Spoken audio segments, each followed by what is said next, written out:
ভিজবো ভিজবো।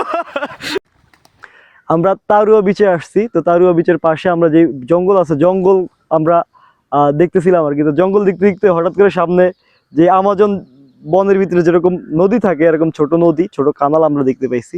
দেখতে পাচ্ছেন এই যে জঙ্গল, জঙ্গলের ভিতরে আমরা যাচ্ছি, পিছনে কিন্তু স্বর্ণলতা আছে।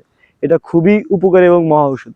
তো সেটা আসলে মূল বিষয় না, মূল বিষয় হলো এখান দিয়ে আমাদের লাভ দেওয়া ছাড়া কোনো ওয়ে নাই। তো লাভ দিব, দেখি লাভ দিয়ে কি অবস্থা হয়, নাকি রানওয়েতে থেকে আমরা রান আপ নিয়ে তারপর হচ্ছে কি লাভ দিব, যাতে পার হইতে পারি। দর্শক দোয়া করবেন।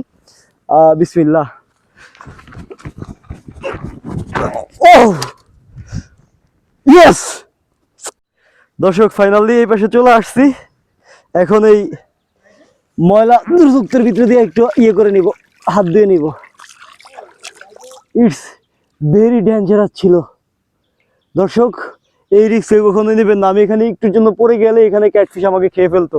এখানে সে মানুষ খেকো মাছগুলো বাস করে, যেগুলা কিলিবিলি করে মানুষকে খেয়ে ফেলে। তো যারা আসবেন লাভ দিবেন না, নাইমা যাইবেন, তাহলে একটু ফুদা পাও খাইবো, আর এমনি পড়লে পুরোটা খেয়ে ফেলাইবো।